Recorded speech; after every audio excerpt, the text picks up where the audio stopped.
plus te découvrir, mieux t'aimer davantage, pour que tu sois toujours plus central dans nos vies. Amen.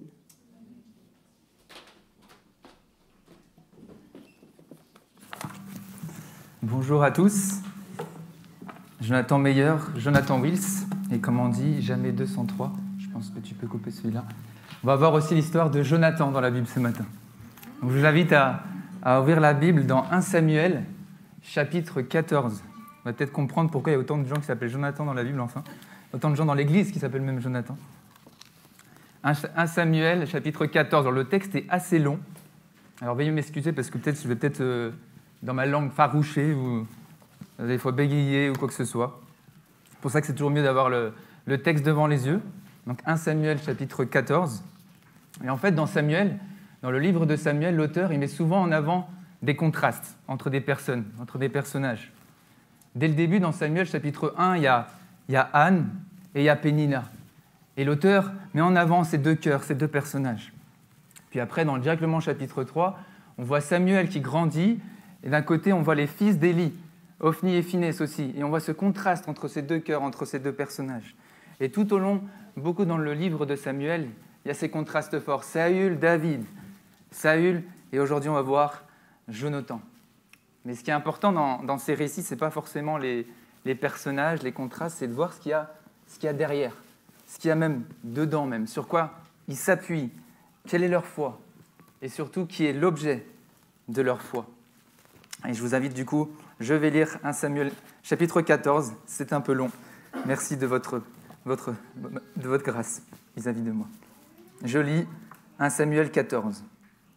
Un jour, Jonathan, fils de Saül, dit au jeune homme qui portait ses armes, « Viens, poussons jusqu'au poste des Philistins qui se trouve là de l'autre côté. » Il n'en dit rien à son père.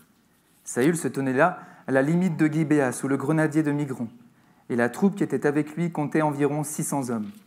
C'était Achija, fils d'Achitub, lui-même frère d'Ikabod, le fils de Phinehas et le petit-fils d'Élie, prêtre de l'Éternel à Silo, qui portait l'éphod. Le peuple ne savait pas que Jonathan était parti. Dans le passage par lequel Jonathan cherchait à arriver au poste des Philistins, il y avait une dent de rocher de chaque côté. L'une s'appelait Bossetz et l'autre Séné. L'une de ces dents se trouvait au nord, en face de Micmash, et l'autre au sud, en face de Géba. Jonathan dit au jeune homme qui portait ses armes, « Viens, poussons jusqu'au poste de ces incirconcis. Peut-être l'Éternel agira-t-il pour nous. En effet, rien ne peut empêcher l'Éternel de sauver, que ce soit au moyen d'un petit ou d'un grand nombre. » Celui qui portait ses armes lui répondit, « Fais tout ce que tu as dans le cœur, suis ta pensée, me voici avec toi, prêt à te suivre. » Eh bien, dit Jonathan, allons vers ces hommes et montons-nous à eux. S'ils nous disent « Arrêtez-vous jusqu'à ce que nous arrivions vers vous », nous resterons à notre place et nous ne monterons pas vers eux. Mais s'ils disent « Montez vers nous », nous monterons, car l'Éternel les livrera entre nos mains. C'est ce qui nous servira de signe. Ils se montrèrent tous les deux au poste des Philistins, et les Philistins dirent « Voilà que les Hébreux sortent des trous, ils se sont cachés. » Les hommes du poste s'adressèrent ainsi à Jonathan et à son porteur d'armes. « Montez vers nous, et nous vous ferons savoir quelque chose. » Jonathan dit à son porteur d'armes, « Monte après moi, car l'Éternel les livre entre les mains d'Israël. » Jonathan monta en s'aidant des mains et des pieds, et son porteur d'armes le suivit. Les Philistins tombaient devant Jonathan, et son porteur d'armes donnait la mort derrière lui. Dans ce premier combat, Jonathan et son porteur d'armes tuèrent une vingtaine d'hommes sur un espace limité. La terreur gagna le camp, la région et tout le peuple. Le poste et ceux qui semaient la dévastation furent eux aussi terrifiés. La terre se mit de plus à trembler. Cela devint une terreur divine. Les sentinelles de Saül, qui se trouvaient à Gibéa de Benjamin, virent que c'était la débandade générale parmi la foule des Philistins. Alors Saül dit au peuple qui était avec lui, « Faites donc l'appel !» Et l'on vit qu'il manquait Jonathan et son porteur d'armes. Saül dit à Achija, « Fais approcher l'arche de Dieu. » En effet, ce jour-là, l'arche de Dieu était avec les Israélites. Pendant que Saül parlait au prêtre, l'agitation allait toujours en augmentant dans le camp des Philistins. Saül dit au prêtre, « Retire ta main. » Puis Saül et tout le peuple qui était avec lui se rassemblèrent et s'avancèrent jusqu'au lieu du combat. Alors les Philistins tournèrent l'épée les uns contre les autres dans un très grand trouble. Il y avait des Hébreux parmi les Philistins, comme c'est le cas depuis longtemps. Ils étaient montés avec eux dans le camp où ils se trouvaient dispersés. Ils se joignirent aux Israélites qui étaient avec Saül et Jonathan. Tous les hommes d'Israël qui étaient cachés dans la région montagneuse d'Éphraïm apprirent que les Philistins prenaient la fuite et se mirent aussi à les poursuivre dans la bataille. L'Éternel délivra Israël ce jour-là. Et le combat se prolongea plus loin encore que Beth-Aven. La journée fut fatigante pour les Israélites. Saül avait lié le peuple par serment en disant « Maudit soit l'homme qui prendra de la nourriture avant le soir, avant que je me sois vengé de mes ennemis. » Et personne n'avait pris de nourriture. Tout le peuple était arrivé dans une forêt, il y avait du miel à la surface du sol. Lorsque le peuple entra dans la forêt, il vit que le miel qui coulait. Mais personne ne porta la main à la bouche, car le peuple respectait le serment. Quant à Jonathan, il ignorait le serment que son père avait fait au peuple. Il avança le bout du bâton qu'il avait à la main, le plongea dans un rayon de miel et le ramena la main à la bouche, et sa vue devint claire. Alors quelqu'un du peuple lui adressa la parole et dit « Ton père a fait jurer le peuple en disant « Maudit soit l'homme qui prendra de la nourriture aujourd'hui. » Et le peuple est épuisé. Jonathan dit « Mon père fait du tort au peuple. Regardez donc comme ma vue est devenue claire du fait que j'ai goûté un peu de ce miel. Si aujourd'hui le peuple avait mangé du butin qu'il a trouvé chez ses ennemis, la défaite des Philistins n'aurait-elle pas été plus grande ?» Ce jour-là, ils portèrent des coups aux Philistins depuis Michmash jusqu'à Ajalon. Le peuple était très fatigué. Et il se jeta sur le butin. Il prit les brebis, des bœufs et des veaux, les égorgea même le sol et en mangea avec le sang. On le rapporta à Saül en disant « Le peuple pêche contre l'Éternel en mangeant de la viande avec le sang. » Saül dit « Vous commettez un acte d'infidélité. Roulez immédiatement une grande pierre devant moi. » Puis il ajouta « Dispersez-vous parmi le peuple et ordonnez à chacun de m'amener son bœuf ou sa brebis et de l'égorger ici. Ensuite, vous pourrez manger et vous ne pécherez pas contre l'Éternel en mangeant la viande avec le sang. » Pendant la nuit, chaque membre de la troupe amena son bœuf afin de l'égorger sur la pierre. Saül construisit un autel pour l'Éternel. Ce fut le premier autel qu'il construisit en l'honneur de l'Éternel. Saül dit « Descendons cette nuit à la poursuite des Philistins. Pillons-les jusqu'au matin, sans laisser de survivants. » Les Israélites répondirent « Fais tout ce qui te semblera bon. » Alors le prêtre dit « Approchons-nous ici de Dieu. » Saül consulta Dieu « Dois-je descendre à la poursuite des Philistins ? Les livras-tu entre les mains d'Israël ?» Mais l'Éternel ne lui donna aucune réponse ce jour-là. Saül dit « Approchez-vous ici, vous tous, les chefs du peuple, faites des recherches et voyez quel péché a été commis aujourd'hui. En effet, l'Éternel, le libérateur d'Israël, est vivant. Même si mon fils Jonathan en est l'auteur, il mourra. » Dans tout le peuple, personne ne lui répondit. Saül dit à tout Israël « Mettez-vous d'un côté, et moi et mon fils Jonathan et moi, nous serons de l'autre. » Le peuple dit à Saül « Fais ce qui te semblera bon. » Saül dit à l'Éternel, Dieu d'Israël, fais connaître la vérité. Jonathan et Saül furent désignés, et le peuple fut libéré. Saül dit, procédez à un tirage au sort entre mon fils Jonathan et moi. Jonathan fut désigné. Saül lui dit, raconte-moi ce que tu as fait. Jonathan le lui raconta et dit, j'ai goûté un peu de miel avec le goût du bâton que j'avais à la main. Me voici prêt à mourir. Saül dit, que Dieu me traite avec la plus grande sévérité si tu ne meurs pas, Jonathan. Le peuple dit à Saül, quoi ? Jonathan mourrait ? Lui qui a accompli cette grande délivrance en Israël ? Certainement pas. L'Éternel est vivant, pas un cheveu de sa tête ne tombera à terre, car c'est avec Dieu qu'il a agi aujourd'hui. Ainsi, le peuple sauva Jonathan et il ne mourut pas. Saül cessa de poursuivre les Philistins et ceux-ci partirent chez eux. Après avoir pris possession de la royauté sur Israël, Saül fit de tous côtés la guerre à tous ses ennemis, aux Moabites, aux Ammonites, aux Édonites, aux rois de Tsoba et aux Philistins, et partout où il se tournait, il était vainqueur. Il montra sa force, battit Amalek et délivra Israël de l'oppression de ceux qui pillaient. La lecture de ce chapitre 14, 48 chapitres, 48 versets. Est-ce que vous savez ce que c'est un vice caché ? Un vice caché, c'est, par exemple, on va prendre le domaine de l'immobilier. On veut acheter une maison, on veut être propriétaire d'une maison, on va rendre visite à la maison, on fait la première visite, deuxième visite, tout a l'air bien. Bon, on achète la maison, tout conforme à ce qu'on avait vu. On achète la maison, on signe les papiers, on récupère les clés, on est content, on aménage dans le logement, et sauf que quelques mois plus tard, en fait, on découvre qu'il y a des fuites de partout. Il y a de la moisissure sous le parquet. Il y a même des rats dans les murs. Ah, c'est pas ce qu'on aurait cru de l'extérieur. D'apparence, cette maison était belle, était agréable. On avait envie d'y vivre en famille. Avec les rats dans les murs, ça donne un peu moins envie. Et en fait, c'est exactement la situation qu'on va rencontrer dans ce texte ce matin. On passe du chapitre 13, je ne l'ai pas lu, d'un peuple qui tremble. Et à la fin du chapitre 14, on voit des victoires éclatantes sur les oppresseurs. Pourquoi, au chapitre 13, un petit survol, Saül il fait un compromis. C'est là commence le déclin de son règne. Il désobéit à la loi en fait, en offrant un sacrifice qui était une tâche réservée aux prêtres dans la loi. Et il le fait à la place de Samuel. Et là, on voit cet acte de désobéissance envers la loi qui marque le début de la fin de son règne. Et en fait, on voit l'échec dans la vie de Saül, ce n'est pas d'abord militaire, on voit qu'il y a plein de victoires, on l'a lu, mais en fait, derrière ces apparences de victoire, il y a un vice caché. On voit ce qu'il y a dans le cœur. Alors qu'il avait été choisi par Samuel, par Dieu, pour obéir à Dieu, pour le servir, en fait, il vit dans le compromis. Et son cœur est de plus en plus éloigné de Dieu. Mais alors, on va voir un peu ce matin, qu'est-ce qui a conduit ce peuple à passer de la terreur à une victoire éclatante. On va voir en fait les coulisses aujourd'hui de cette grande délivrance. Et un peu l'idée centrale pour moi de ce texte, c'est puisque Dieu sauve puissamment, le vrai danger, c'est de ne pas lui faire confiance. Et on verra un exemple de confiance avec Jonathan et un exemple d'indépendance avec Saül. Petit survol rapide du chapitre 13, c'est un peu David et Goliath avant l'heure en fait.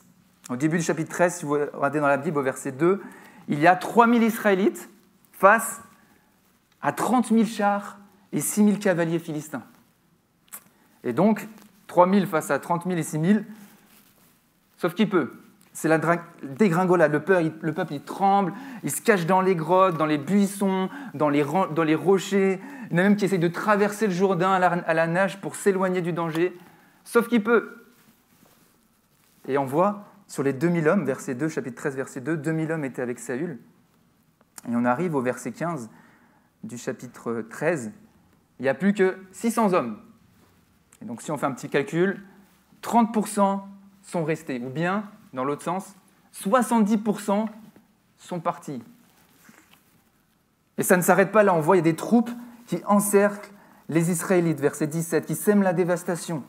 Verset 19, on ne trouve aucun forgeron dans le pays. Le peuple il est complètement démuni, sans moyen de se défendre. Verset 21, 21, ils sont exploités même par l'ennemi, doivent payer plus cher des provisions. Et le plus invraisemblable dans tout cela, verset 22, je lis, « Le jour du combat, le peuple qui était avec Saül et Jonathan ne disposait d'aucune épée ni lance. Saül et son fils Jonathan, en revanche, en possédaient. » Face à une armée immense, 30 000 chars, 6 000 cavaliers, ils sont sans défense, désemparés, dans une situation désespérée, au pied du mur, dans la détresse totale.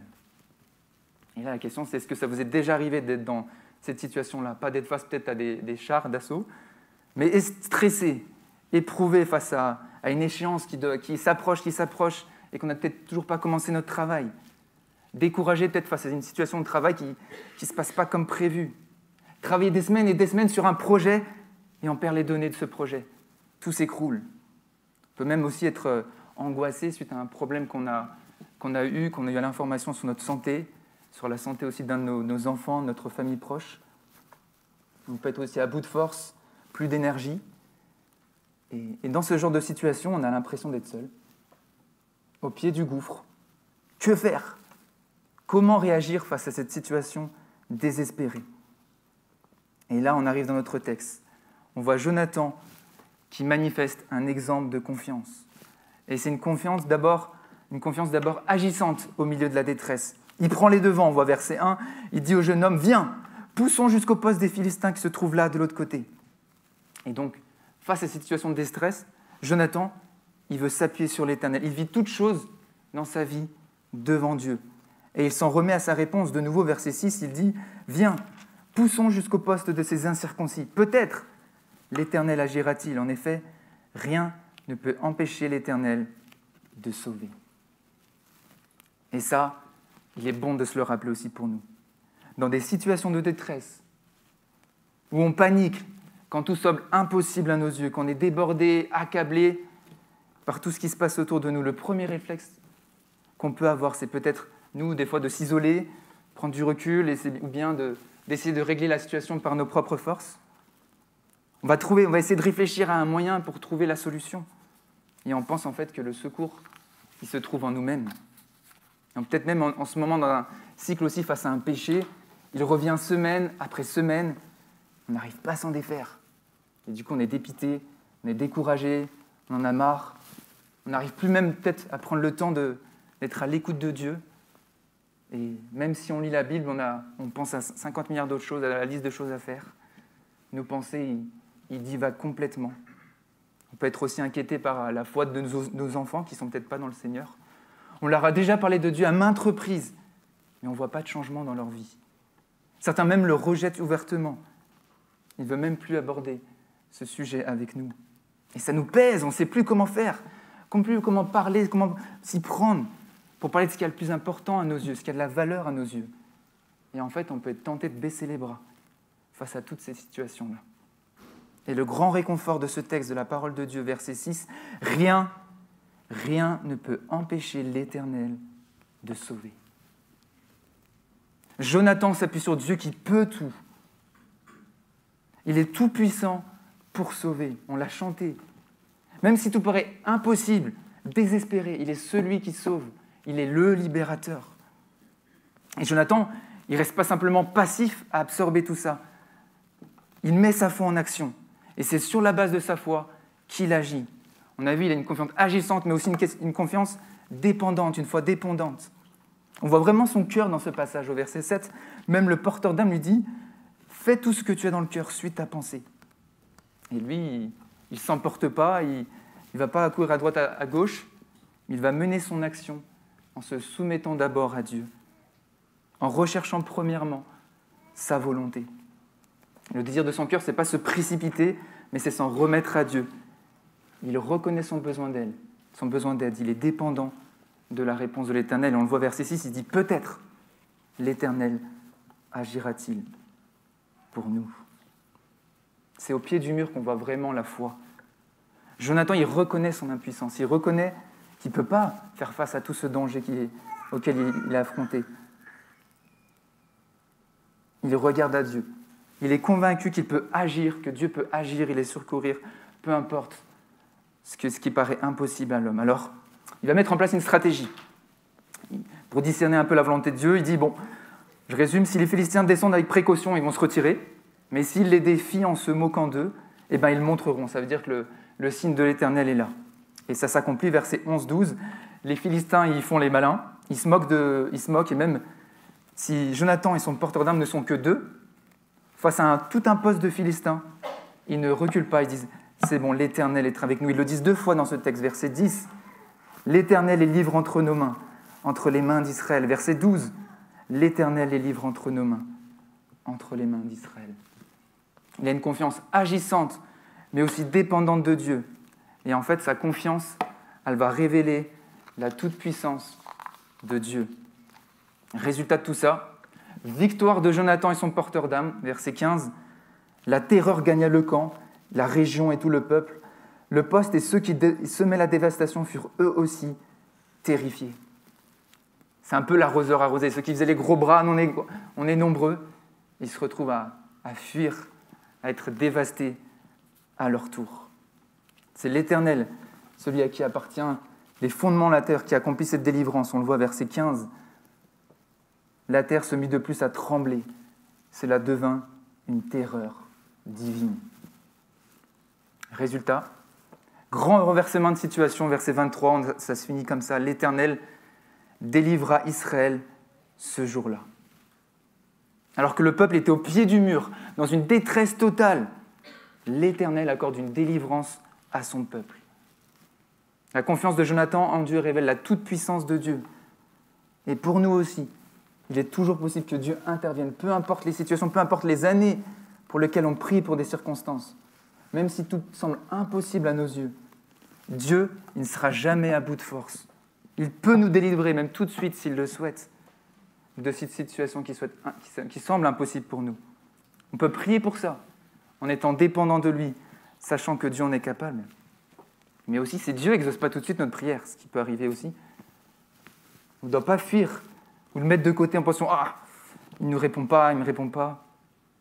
Mais au contraire, rien, on a vu cette confiance dépendante, rien ne nous rend plus dépendants de Dieu, de son amour, de sa grâce, de sa puissance, que la nécessité de persévérer dans la prière en comptant sur lui, en dépendant de lui, et d'attendre le moment que lui, il aura choisi pour nous répondre.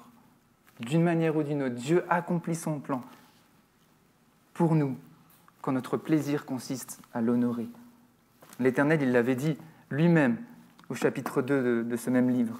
En effet, j'honorerai celui qui m'honore, mais ceux qui me méprisent seront méprisés. On a vu l'exemple de Jonathan, exemple d'une confiance agissante, une confiance dépendante, une confiance qui s'appuie, qui révèle la puissance de Dieu. Et donc là, on avait vu sous un angle. Et on va changer de côté, on va voir exactement la même situation, mais sous un autre angle, celui du roi d'Israël, face à la détresse de son propre peuple. Comment lui, le roi, va-t-il agir pour secourir son peuple? Et là, on voit un exemple d'indépendance. On le retrouve déjà, Saül, verset 2, sous un grenadier. Bon, pourquoi pas. Il est avec Achija, petit-fils d'Élie. Alors là, il faudra peut-être avoir le livre de Samuel au chapitre 4. On voit en fait cette lignée au chapitre 2 du fils d'Élie. Elle avait été déchue. Dieu il avait proclamé une sentence vis-à-vis d'eux parce qu'ils avaient complètement, c'était des vauriens, ils avaient abusé de leur pouvoir, de leur fonction, et ils avaient fait plein de choses au chapitre 2, vous pouvez le lire si vous voulez. Du coup, ils avaient été destitués, leur famille. Donc Saül est sous un grenadier avec la mauvaise famille en tant que prêtre. Bon, pourquoi pas. Verset 16-20, le tumulte généré par les Philistins face à cette débâcle, en fait, les sentinelles de Saül, c'est eux qui avertissent Saül. Et du coup, Saül, il fait apporter l'arche de Dieu parce qu'il avait peur. Donc on faisait apporter l'arche de Dieu pour consulter. Mais d'un coup, lui, il voit l'agitation parmi le peuple ennemi. Verset 19, qu'est-ce qu'on voit? Pendant que Saül parlait au prêtre, l'agitation allait toujours en augmentant dans le camp des Philistins. Saül dit au prêtre, « Retire ta main !» Comme le combat semble aller à sa faveur, Saül, en fait, il suspend la consultation de Dieu. Il veut profiter de l'agitation des Philistins. Il demande de retirer carrément la main du prêtre. En fait, il sert de Dieu quand c'est la galère, mais quand tout va bien, quand tout va dans son sens, en fait, il n'en tient pas compte. Il prend Dieu comme un outil et non comme son roi. Et cette indépendance à l'égard de Dieu, cette indépendance qu'on peut manifester tellement souvent aussi dans nos vies. Quand j'ai besoin de Dieu dans ma vie, je vais m'attendre à lui. Seigneur, agis, je vais prier. Je vais demander qu'il agisse. On va voir s'il m'aime vraiment. Mais dès que les choses vont mieux, je fais les choses comme bon me semble. Je laisse de côté la prière. Je vis ma vie de manière complètement indépendante, sans le regard de Dieu. Mais est-ce que Dieu est vraiment mon roi, si j'agis comme ça? En fait, c'est une indépendance qui est rapidement centrée sur lui, sur Saül. En fait, il surfe sur la vague de son fils. Il voit que c'est la confusion totale. Il voit que les Philistins ils tournent les épées les uns contre les autres. Et on voit verset 22, ceux qui étaient cachés, ils reviennent. Et les Philistins, c'est eux qui fuirent. Et là, on arrive au même point, au verset 23. L'Éternel délivra Israël ce jour-là. Exactement la même situation, sous deux angles différents. Et en fait, le texte, il aurait pu s'arrêter au verset 23 du chapitre 14. Il y a une victoire, il y avait une fuite, il y avait une défaite, grand renversement de situation, grande victoire. Il peut y avoir des grands banquets, des grandes réjouissances. Remercier l'Éternel pour cette délivrance. Mais en fait, le texte, il ne s'arrête pas au verset 23. L'histoire, elle continue. Ce récit, il continue. Et pourquoi ce texte, il ne s'arrête pas là? Et là, on revient encore aux motivations réelles de Saül qui sont mises en lumière encore plus à la suite de ce passage. Lui, en fait, il veut avant tout se venger. On voit verset 24, « La journée fut fatigante pour les Israélites. Saül avait lié le peuple par serment en disant « Maudit soit l'homme qui prendra de la nourriture avant le soir, avant que je me sois vengé de mes ennemis. » Tout tourne autour de sa personne. Le peuple, il est exténué par la journée. Et lui, qu'est-ce qu'il fait? Il lie le peuple par serment pour accomplir sa propre vengeance. Il définit lui-même les malédictions. Maudit soit l'homme. Les malédictions qui étaient réservées à Dieu seul. Il rapporte tout à lui-même. Il considère ses intérêts avant ceux du peuple. Il ne prend même plus en compte la situation du peuple. Il est focalisé sur son projet. Et combien ça aussi, ça peut être aussi souvent notre cas. On est focus sur un projet à présenter au travail, sur mon examen, sur les travaux de la maison, sur mon concours qui est à venir, sur mes jeux vidéo. On n'écoute plus ce qui se passe autour de nous. On est vraiment dans notre bulle. Il y a le fameux expression qui arrive souvent « j'arrive !» qui peut prendre souvent un certain délai. Et il faut que je finisse mon projet avant. C'est beaucoup plus important que tout le reste qui se passe dans la maison. Et on est obnubilé par ça. Et le pire même dans tout ça, c'est qu'on peut finir par être dérangé, frustré, voire en colère d'avoir été dérangé dans notre travail, alors que les personnes à côté de nous se sont démenées complètement autour de nous. Ce cœur centré sur nous-mêmes, ça nous impacte, ça impacte nos proches, et qu'on s'en rende compte ou non, ça atteint dans les relations. Et en fait, on finit par voir que tout tourne autour de nous. C'est ça la base de tout péché. C'est un désir égoïste de vouloir ce qui nous plaît. Être au centre de l'attention, recevoir les éloges, les remerciements, être au contrôle de toute chose. Tout pointe vers le moi. Et on voit dans ce peuple, dans ce texte, Saül, il prive son peuple de nourriture par ses choix déraisonnés, par ses serments, par ses paroles hâtives. On voit plusieurs fois cette expression, verset 24, « La journée fut fatigante, personne n'avait pris de nourriture. » Verset 28, on lit, « Le peuple est épuisé. » Verset 31, on lit, « Le peuple était très fatigué. » C'est un peu comme si on prenait une aire d'autoroute. Saül, c'était le chauffeur du bus. Le peuple, on va dire une illustration, que c'était les passagers. Et en fait, c'était une chaleur harassante. Les bouchons, en plein juillet, août, grosse chaleur, meurt de faim, meurt de soif. Quand est-ce qu'on arrive? Et en fait, on voit les aires de repos qui passent les unes après les autres. Complètement d'indifférence vis-à-vis des passagers. C'est mon projet, je veux arriver à destination avant tout. Et on voit de plus en plus Saül qui tombe dans le déclin, aveuglé par ses ambitions. Cette indépendance, en fait, ça le conduit à vouloir tout contrôler. Et Jonathan, il ne comprend pas. Son fils, verset 29, il dit « Mon père fait du tort au peuple. Regardez donc comment ma vue est devenue claire du fait que j'ai goûté un peu de ce miel. Si aujourd'hui le peuple avait mangé du butin qu'il a trouvé chez ses ennemis, la défaite des Philistins n'aurait-elle pas été plus grande ?» Et du coup là, verset 31, on voit en fait que le peuple, il n'en peut plus. Et verset 31, il cède, il dit « Ce jour-là, ils portèrent des coups aux Philistins depuis Michmash jusqu'à Jalon. Le peuple était très fatigué, il se jeta sur le butin. Il prit des brebis, des bœufs et des veaux, les égorgea même le sol et en mangea avec le sang. » Le peuple, il est assoiffé, épuisé. Et en fait, il rompt le serment de Saül. Et ils vont encore même plus loin que ça. Ils violent même la loi de Dieu en mangeant de la viande avec le sang. Cette consommation de sang, c'était interdit clairement dans la loi. Lévitique 3, verset 17, ceux qui veulent la référence. La parole de Dieu, elle était très claire. Et le peuple, en fait, il viole cette alliance suite aux conséquences du serment déconsidéré de Saül. L'indépendance de Saül, ça le rend complètement aveugle sur la situation de ce qui se passe autour de lui. Et en fait, le peuple, il subit les conséquences de son impulsivité. Et il ne s'arrête pas là. Il prend de nouveau. Il se prend de nouveau pour le prêtre. Il veut faire encore les sacrifices. Il essaye de tout contrôler. Il court de partout. Et là, c'est le prêtre lui-même, verset 37, qui le stoppe. Approchons-nous de Dieu. Il dit « Ah, c'est vrai, il y a Dieu. Ah oui, c'est vrai, il y a Dieu dans l'équation. » À vouloir se précipiter, il a complètement oublié Dieu, pensant tout contrôler par lui-même. Est-ce que ça aussi, ça ne représente pas nos vies?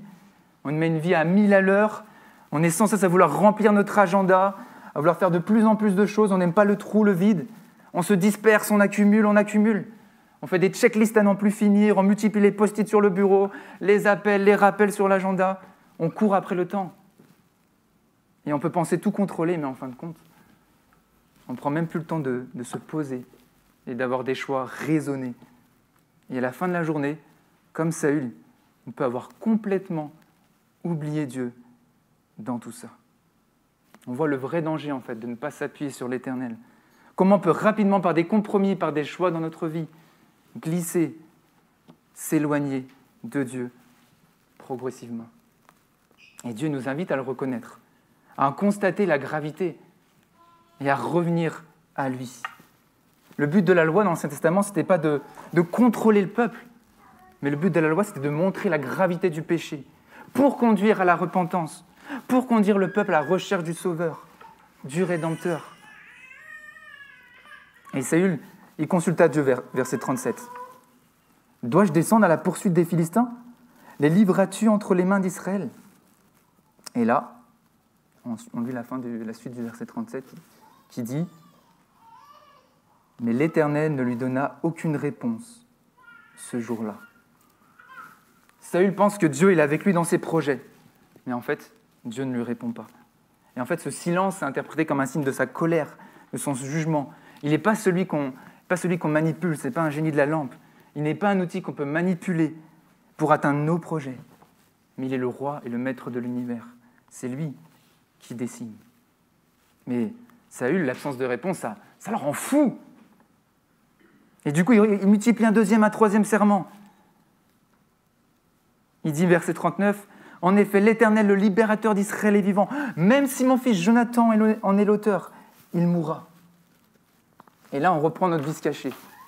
On prend du recul, de loin. Si on était juste de loin, on voyait cette scène, on voit Saül, il est avec un prêtre, il fait appel à l'arche de l'Éternel, il veut faire même un sacrifice pour expier le péché du peuple. De loin, ça paraît pas trop mal. Mais en fait, on voit que c'est bien subtil, c'est bien caché. On revient à notre vice caché du début. De loin, ça paraît beau. Mais on voit dans le fond de son cœur quelle en est vraiment sa piété. En fait, il a une apparence de piété extérieure. Mais dans son cœur, ça n'y est pas du tout. Il n'y a aucune remise en question de sa part. En fait, il a une certaine ambivalence. D'un côté, il fait appel à Dieu, mais de l'autre, il utilise le nom de l'Éternel à la légère. En fait, il veut défendre sa royauté plus et avant tout que Dieu lui-même. Et ça, c'est un danger aussi qui nous guette tous. C'est très humain, on veut bien faire les choses. Mais en fait, en réalité, on peut essayer de vivre notre foi par nos propres forces. On est tenté de vouloir montrer même à tout le monde que notre vie va bien. Ça va, oui, très bien. Je suis à fond pour Dieu, mais au fond, dans notre cœur, en fait, on ne cherche plus cette intimité avec Dieu. On peut même être à fond dans l'Église, dans le service pour l'Église, et en fait avoir un cœur avec des motivations qui cherchent complètement juste le regard des autres. Et le pire dans cela, c'est qu'on pense qu'une personne qui s'active, qui est au service, tout va bien, alors qu'en fait, il peut être dans une grande situation de détresse. Et ça peut être le désert, ça peut être très sec dans sa vie. Mes amis, être fidèle à Dieu, c'est dur parce qu'en fait, le principal concurrent, c'est nous-mêmes. Le principal concurrent à Dieu, c'est nous-mêmes, c'est notre propre cœur. C'est notre indépendance vis-à-vis de Dieu et de sa parole. C'est cette indépendance de Saül, ça nous montre combien on peut si vite se détourner de Dieu dans notre vie. Si on ne prend pas chaque jour le temps de s'examiner face à Dieu. Saül était plus préoccupé par le péché des autres que par le péché dans son propre cœur. Il avait oublié que la vie, c'était une course à la repentance. Il avait oublié qu'il avait été choisi pour vivre pour Dieu et non que Dieu vive pour lui. Et on arrive au dénouement final de cette histoire. Verset 42, il consulte pour savoir qui est l'auteur de tout ça. Ça tombe sur Jonathan, intriguant parce qu'il n'avait pas fait de serment à la légère, il n'avait pas mangé la viande avec le sang. Pourquoi lui, il est choisi? Et en fait, je pense que Dieu me permet cela pour montrer la différence entre une vie, un exemple de confiance et un exemple d'indépendance vis-à-vis de Dieu. Et malgré l'ignorance de son serment, parce que Jonathan ne le savait pas, qu'est-ce qu'il dit, verset 43 ? « Me voici, prêt à mourir. » Saül, lui, il continue dans sa folie. « Que Dieu me traite avec la plus grande sévérité si toi, tu ne meurs pas, Jonathan. » Et là, on voit la dégringolade de Saül. comment son cœur s'est éloigné de Dieu au fil des années. Au chapitre 11, quelques chapitres avant, il y avait des gens qui s'étaient moqués, qui s'étaient méprisés, qui s'étaient moqués de Saül. Il y avait une grande victoire aussi, mais il avait dit « Peu importe les gens qui se moquent, personne ne sera mis à mort aujourd'hui. » Car aujourd'hui, l'Éternel accomplit une grande délivrance. Il aurait pu faire la même chose. Et on voit que les compromis ont infecté son cœur. Et que maintenant, pour son propre fils, il est maintenant prêt à tuer son propre fils. Pour avoir violé son propre serment qu'il a fait. Il est complètement aveuglé dans son orgueil. Et là, pour le peuple, t'as beau être le roi, il n'en peut plus. Verset 45. Quoi ? Jonathan mourrait ? Lui qui a accompli cette grande délivrance ? Certainement pas. Et eux aussi se mettent à faire des serments. L'Éternel est vivant. Pas un cheveu de sa tête ne tombera à terre, car c'est avec Dieu qu'il a agi aujourd'hui. Ainsi le peuple sauva Jonathan, et il ne mourut pas. C'est intriguant, c'est intéressant. Jonathan, il sauve le peuple de l'ennemi, des oppresseurs, des Philistins. Et en fait, le peuple, il sauve Jonathan du roi même, son propre père, qui avait défini des serments complètement absurdes. Et quand on voit dans la folie de Saül, dans ce texte, comment elle est décrite, on pourrait se dire oh, c'est un peu gros quand même. Lui, il est complètement aveuglé, il a perdu la boule. Encore un qui a abusé de son pouvoir au détriment des autres. C'est peut-être ce qu'on pourrait se dire. Et pourtant, je ne sais pas vous, mais en regardant ce texte, je me suis constamment reconnu en Saül. Alors que pourtant, je m'appelle Jonathan. Pourquoi vouloir prendre en permanence des décisions hâtives, de manière précipitée, à courir partout sans consulter Dieu, sans prendre en compte les conséquences de ce que ça pourrait avoir sur la vie des autres, mener une vie complètement indépendante vis-à-vis de Dieu. Et on pourrait dire autre chose ce matin aussi, mais moi, peut-être la foi de Jonathan, c'est beau, mais je ne l'ai pas. Alors c'est quoi mon espérance à moi ? Comment je peux être sûr que l'Éternel veut me sauver, qu'il s'intéresse vraiment à moi ? Et c'est là qu'on regarde à Christ. Dieu, il a prouvé ses intentions parmi nous. Il est lui-même venu parmi nous. Il s'est interposé lui-même aussi au péril de sa propre vie pour nous sauver, pour que nous puissions aussi être délivrés de cet esclavage du péché dans nos cœurs qui nous colle si facilement à la peau. Parce que Christ a mené une vie dépendante à Dieu du début à la fin, moi aussi, en m'appuyant sur Jésus, sur la croix, sur sa résurrection, je peux refléter par ma confiance en lui sa sainteté, sa justice, sa bonté. Et donc, mes amis, puisque Dieu sauve puissamment, le vrai danger, c'est de ne pas lui faire confiance. Dieu nous appelle à nous confier en lui, en son Fils bien-aimé, en Jésus-Christ, lui qui est puissant pour nous secourir. On l'a vu même face à une détresse totale qui paraît insurmontable à nos yeux. Et je voulais terminer par ce verset qui dit « En effet, le message de la croix est une folie pour ceux qui périssent. Mais pour nous qui sommes sauvés, il est la puissance de Dieu. Car rien ne peut empêcher l'Éternel de sauver. » Je vous invite à la prière. Père éternel, merci pour ton salut, merci pour la croix. Merci parce que alors que nous étions encore des pécheurs, tu es mort pour nous. Seigneur, tu n'as pas regardé à ce que nous faisions, mais tu as regardé notre misère, tu as vu l'état dans lequel on était, tu as vu qu'on était destiné à la colère et on le méritait. Seigneur, merci parce que tu es venu toi-même, tu t'es dépouillé toi-même de ta gloire, de ta sainteté, pour que, Seigneur, on soit libéré de cet esclavage du péché dans nos corps, dans nos cœurs. Et on l'a lu tout à l'heure avec Jérémie 31, tu nous as donné un nouveau cœur, une nouvelle alliance pour ceux qui croient en ton nom. Et Seigneur, ma prière, c'est pour que tous ceux ici qui ne l'ont pas encore fait, qu'ils puissent s'appuyer sur toi. Et pour ceux qui l'ont déjà fait, qu'on ne puisse pas mener une vie de manière indépendante, mais que, Seigneur, tu sois le centre de notre vie et qu'on puisse marcher non par la vue, mais par la foi. Je te remets ça dans le bon nom de ton Fils Jésus, notre Sauveur, notre Roi et Seigneur. Amen. On va passer à un chant tout de suite après ce chant qui dit « Celui qui met en... »